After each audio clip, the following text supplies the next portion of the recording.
Salam alaikum, bonjour. Cette vidéo est pour vous parler des hadiths et la problématique qu'on a. Allah dit dans le Coran que le Coran, Allah le protège. Donc on sait qu'Allah protège le Coran malgré le temps. Il n'est pas touché par les événements d'une façon, quel que soit l'état des humains, qu'ils soient gentils, pas gentils, quel que soit, Allah le protège. Et il est dit dans le Coran.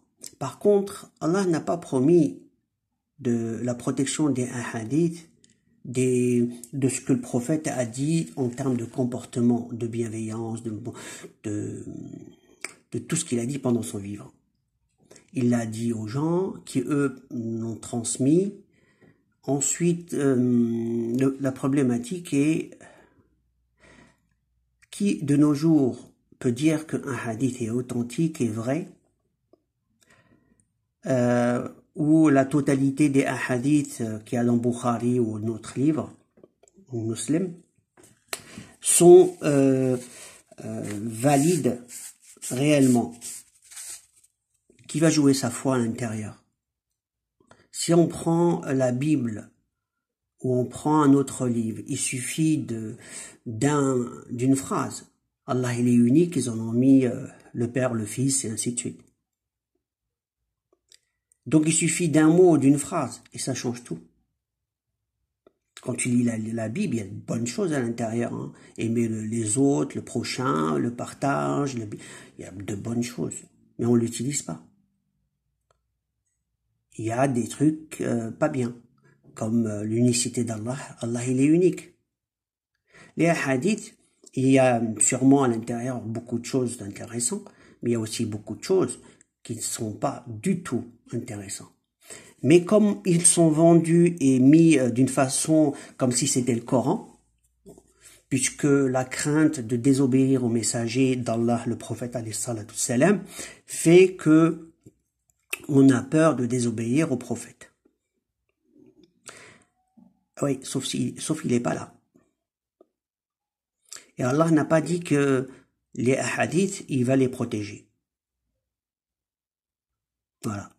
Et comme donc ils ont modifié les écrits des anciens, n'en parlons pas des hadiths. Hein. Si la Bible, elle a été touchée, tous les livres sacrés, les ont tous modifiés, les hadiths, ils vont s'en priver. Je sache, ils étaient sur plusieurs générations qui contrôlent le monde, même actuellement. On le voit bien, c'est pas les musulmans. Et le temps ancien, c'était pareil. Hein. Il y a eu beaucoup de moments où ils ont perdu la face.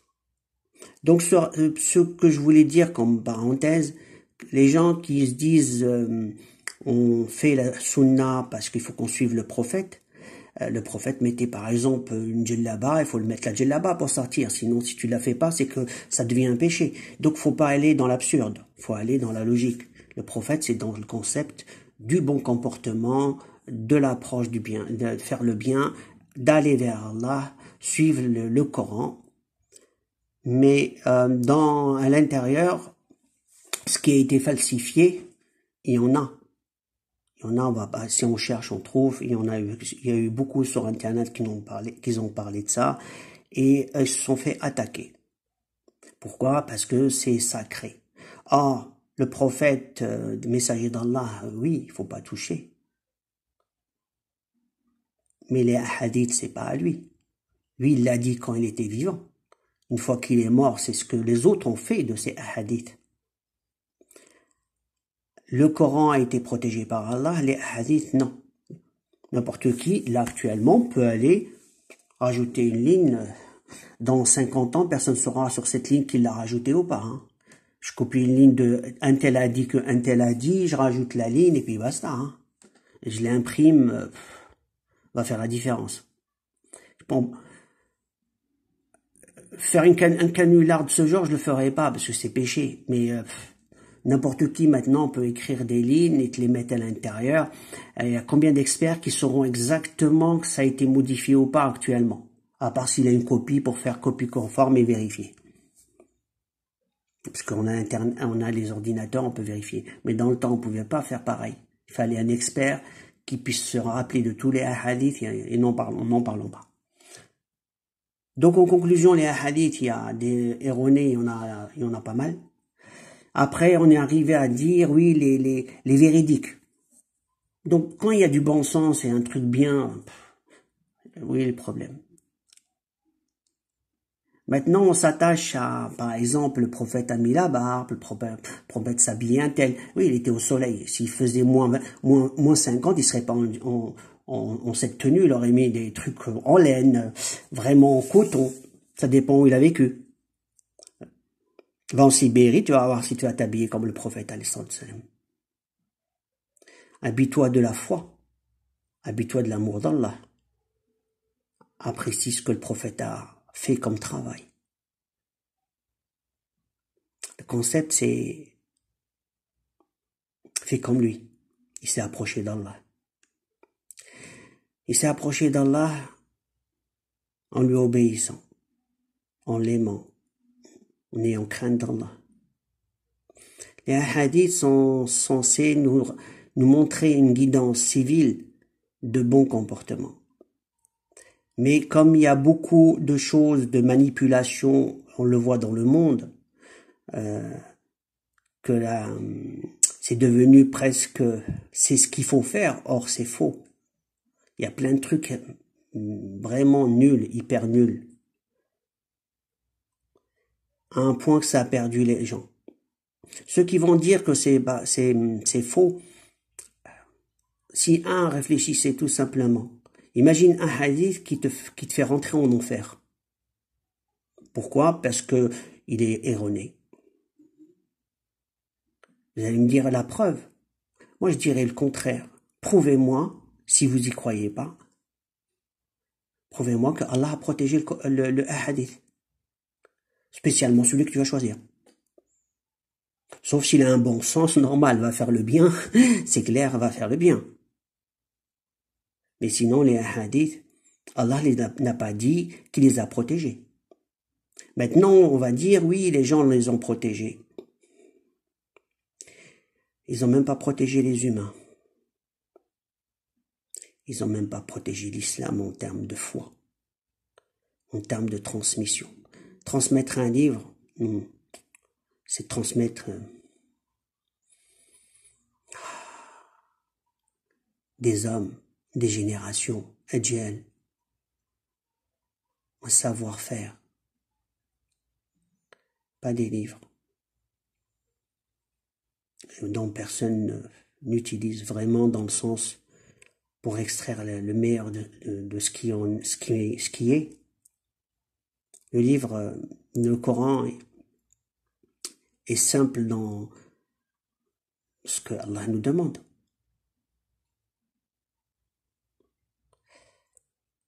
Après, l'humain veut le compliquer à un point, il se perd dans ses repères. Alors arrêtez de vous perdre dans vos repères, c'est basique, c'est simple. Faites du bien aux autres, comme pour vous-même. Même si le prophète l'a dit, ça a du bon sens. Vous comprenez? Ça a du bon sens. Donc ayez du bon sens et allez dans le savoir du partage et de l'amour des autres. Et les livres que je vois quand on les vend, c'est plus un business que je vois qu'autre chose. Hein. C'est incroyable. C'est docteur d'État en hadith. Les docteurs d'État ont le meilleur comportement qui existe au monde. Il n'y en a pas beaucoup. Voilà ce que je voulais dire par là. Il y a des diplômés de connaissance du Coran, diplômés mais sans lumière, vide à l'intérieur. Je dis pas que c'est pas des musulmans, c'est des musulmans. Ils pratiquent une partie de la religion, mais il y en a une grande partie qui il va pas la pratiquer parce que ça va pas l'intéresser.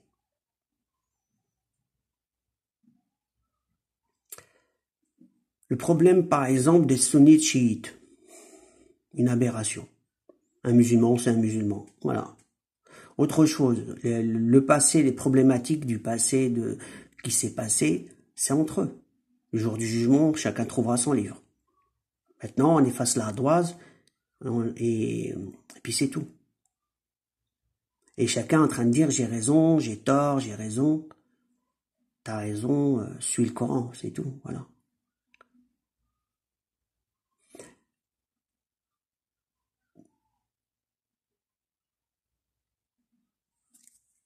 Le sujet de maintenant, c'était les hadiths, que ce soit chez l'un ou chez l'autre. Voilà. Que dit le Coran par rapport à vos actes, par rapport à ce que vous faites, et d'après votre intention.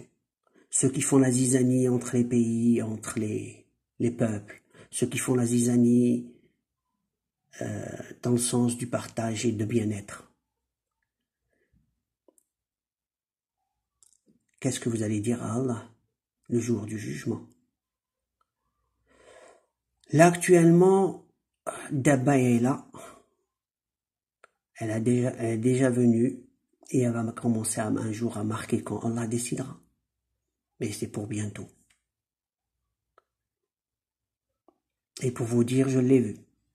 Elle est c'est une création d'Allah qui est, on va dire c'est un ange, voilà, il veut le dire c'est un ange, qui est au paradis ou au ciel, je sais pas.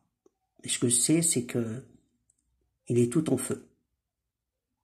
Il a un épée ou un sabre à la main, c'est ce que j'ai vu, et tout son corps est en feu.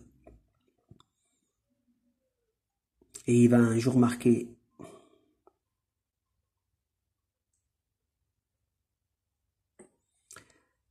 là actuellement le Mahdi est là, il a commencé à marquer plein de gens, donc peut-être c'est le Mahdi qui va marquer les gens, ou Dabba, mais pour l'instant le marquage est chez le Mahdi, c'est lui qui le porte. Pour l'instant, c'est le Mahdi qui est en train de marquer ses ennemis. Sachez que actuellement le marquage c'est de Dabba, c'est la désignation de ceux de l'enfer. Imaginez une route qui mène dans les deux sens, un vers Allah qui mène au paradis, et on s'approche de plus en plus vers Allah, même en étant au paradis. De l'autre côté, on s'en éloigne d'Allah et on va vers l'enfer, où il y a des souffrances, et à l'intérieur de ces souffrances, on peut encore descendre de plus en plus. Donc c'est à vous de savoir dans quel camp vous voulez vous retrouver. L'hypocrisie, c'est grave. Les mensonges des anciens, c'est grave. C'est comme pour ceux qui veulent pas croire que Dieu est unique, ils pensent il y a 100 fils. Et on a beau leur dire, ils veulent pas y croire, ils s'accrochent. Ils s'accrochent. Alors pour le Bukhari, Muslim, les hadiths, c'est dans le sens, ce que tu lis, du bon comportement. Et après, les ordres qu'il nous donne à l'intérieur, soi-disant le prophète a dit, s'il l'a pas dit et tu le fais et que c'est un péché, grave. C'est grave, c'est chaud. Donc, quelqu'un qui donne des ordres par le biais du prophète, alayhi salatu salam, qui pourrait être inventé, deviendrait contre toi devant Allah, puisque tu as suivi quelque chose qu'Allah n'a pas dit. Écrit sous forme de hadith, et alors?